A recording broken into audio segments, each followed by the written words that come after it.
Je me suis créé un petit home lab et j'ai décidé de tout documenter en vidéo. Dans cet épisode, je vais vous parler de la façon dont j'ai géré la partie musique. J'ai installé Navidrome, je vais vous montrer un petit peu à quoi ça ressemble, comment je l'ai installé sur Proxmox, sur un LXC dédié, comment il se connecte derrière aux différents espaces de stockage sur le NAS, TrueNAS dont on a déjà parlé, l'appli mobile que j'utilise, le player sur l'ordi, etc. C'est parti, on bascule sur l'écran. Alors voilà à quoi ça ressemble Navidrome.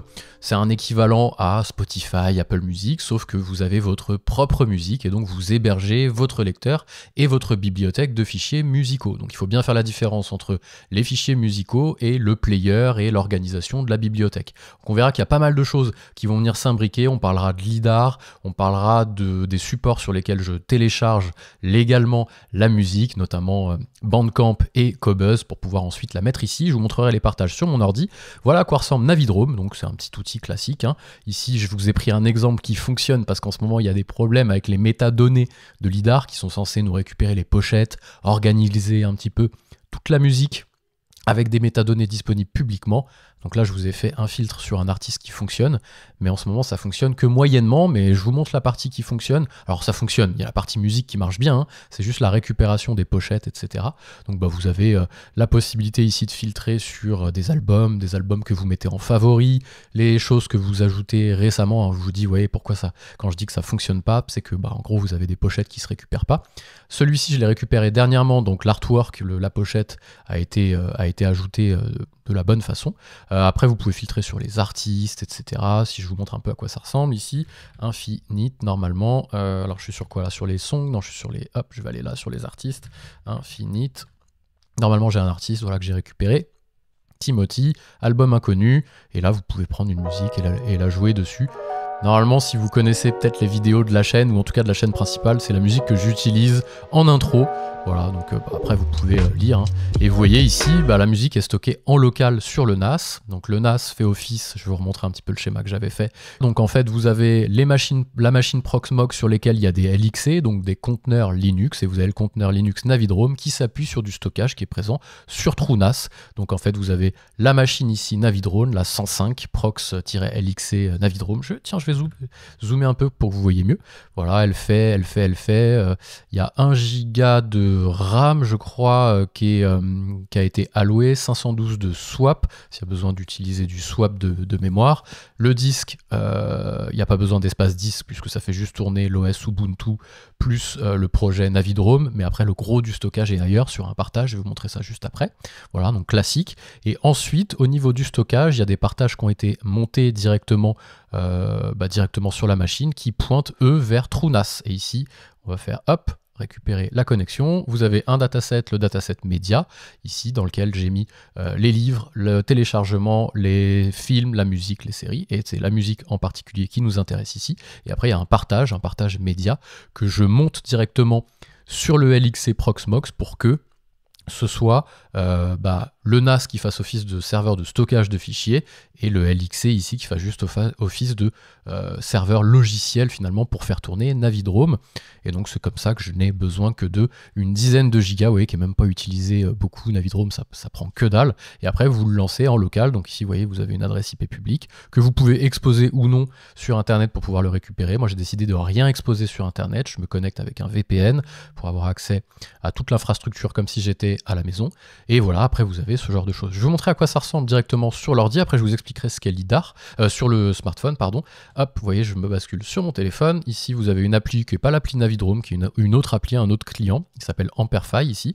Hop, je vous montre à quoi ça ressemble. Et ici, de la même façon, vous pouvez faire... Je vais vous montrer aussi comment rajouter des musiques, comment j'ai mis le partage directement, comment j'ai monté le partage aussi sur mon ordi pour pouvoir aller copier-coller des musiques directement sur le montage, sans avoir besoin de me prendre la tête. Donc là, voilà, je reprends la même musique, parce que je sais qu'elle est libre de droit, donc je peux la lire tranquillement sur YouTube. Je vais prendre une autre chanson pour le coup.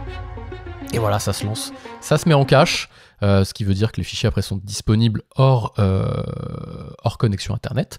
Donc vous avez de la mise en cache qui est faite. Voilà, après c'est classique, c'est un player classique. Vous avez la possibilité de créer des playlists, podcasts, brancher des radios, etc. J'ai pas encore tout exploré. Je me concentre vraiment sur la partie musique.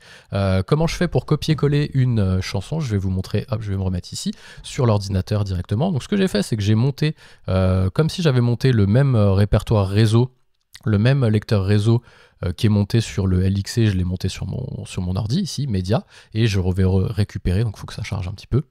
Je vais récupérer le répertoire musique, et ici j'ai tous les dossiers que j'ai récupérés. Historiquement, ma bibliothèque était sur iTunes, donc j'ai tout téléchargé en local et j'ai tout copié directement ici. Et après, pour les nouvelles chansons et les nouvelles musiques et les nouveaux albums, je vous montrerai après Bandcamp ou Qobuz. Bandcamp en priorité si les artistes sont dessus, parce qu'ils sont vraiment bien rémunérés. Et Qobuz, après, si je ne les trouve pas, qui rémunère aussi très bien les artistes, mais moins que Bandcamp. Donc du coup, je préfère choisir celui qui rémunère le mieux en priorité. Alors il est où mon petit Timothy? Voilà, il est là, Timothy Infini, donc j'ai mis ça dans divers. Vous voyez ici vous avez une liste de chansons. Je vais ouvrir un autre explorateur juste à côté. J'ai téléchargé une chanson, là en l'occurrence sur Epidemic Sound parce que c'est libre de droit. Donc j'ai ce MP3 ici qui est dans téléchargement en local. Tout simplement je le copie, je le colle ici, hop, et après je relance en fait une synchronisation de la bibliothèque, donc j'attends qu'il se termine. J'ai juste à relancer une synchronisation de la bibliothèque ensuite côté Navidrome pour qu'il vienne me récupérer. Vous voyez, elle est apparue automatiquement ici, je crois que c'est celle-ci, voilà, que j'adore d'ailleurs au passage, même si elle est libre de droit, ça veut pas dire que la musique est nulle, au contraire.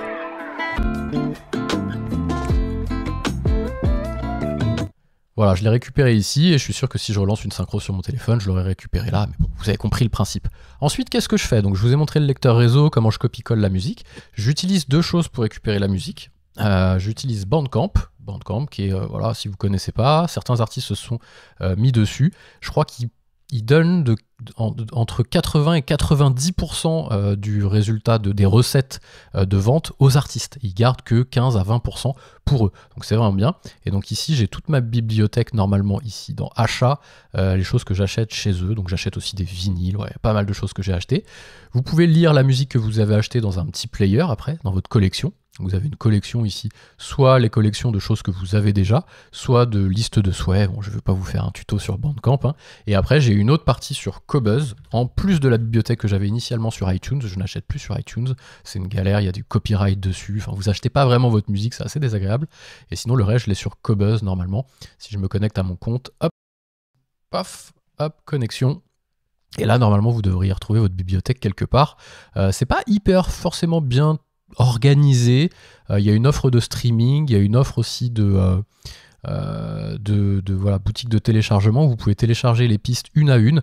J'ai toujours un peu du mal à retrouver où sont mes informations, mais en tout cas ça fonctionne bien, et après vous avez même un petit outil en local pour télécharger en masse les chansons que vous récupérez. Donc ce que j'ai fait, c'est que j'ai récupéré tout l'historique de ce que j'avais d'iTunes, paf, je l'ai mis dessus pour les nouveaux Bandcamp plus Qobuz. Et ensuite, normalement, vous avez Lidar, qui fait partie de la stack ARR, qui permet d'organiser un petit peu tout ça. Donc ça permet d'autres choses. Normalement, Lidar, dont on ne parlera pas ici, vous en faites ce que vous voulez. Je vous laisserai vous documenter. Moi, j'ai pas du tout pris le parti de faire ça.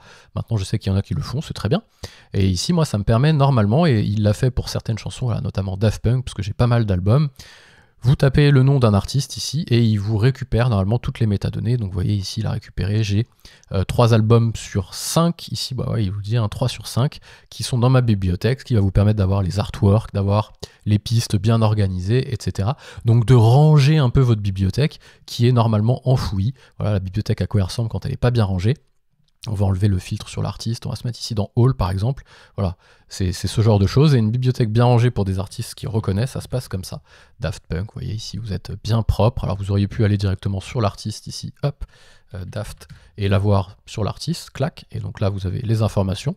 Donc il y en a une qui n'a pas été reconnue, j'ai 4 albums sur 5 précisément, mais celle-ci, elle n'a pas été reconnue par Lidar, parce que Lidar est en train de complètement être pas refondu, mais voilà, ils ont fait des corrections sur les métadonnées, ce genre de choses, enfin les serveurs de métadonnées qui fonctionnaient pas bien.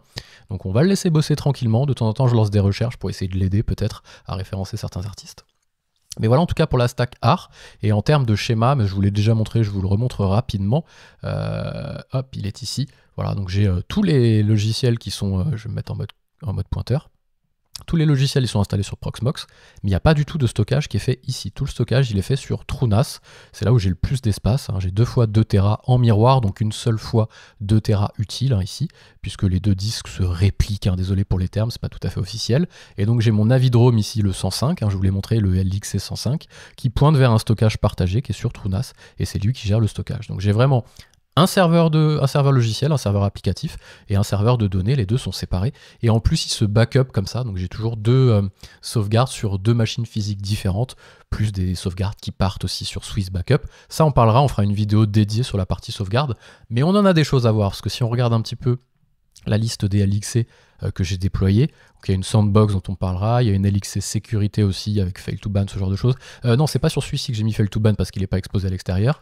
Là, j'ai mis un Vault Warden pour tester, pour voir si je pouvais tranquillement m'extirper de la partie iCloud Password. Alors, je fais mes migrations tranquillement, je me jette pas voilà, tête baissée à fond en migrant tout d'un coup. Je reset, je vérifie que ça fonctionne et après je passe au suivant. Et là, je suis en train de précisément voir la partie musique. J'espère que cette petite vidéo vous a plu et que la documentation du Homelab vous plaît. N'hésitez pas à me poser vos questions si vous en avez en commentaire. Partagez ce que vous avez fait vous, que ce soit en termes d'organisation ou même de player que vous avez utilisé. Certains utilisent Plex, d'autres mettent leur musique sur Nextcloud, ce genre de choses. N'hésitez pas à me dire en commentaire quel est votre stack à vous. Si ça vous intéresse, abonnez-vous. Je partage quasiment toutes les semaines mon avancée sur le Homelab que je suis en train de me créer à la maison, plus d'autres découvertes, projets open source que je fais au quotidien. Je vous dis à très vite.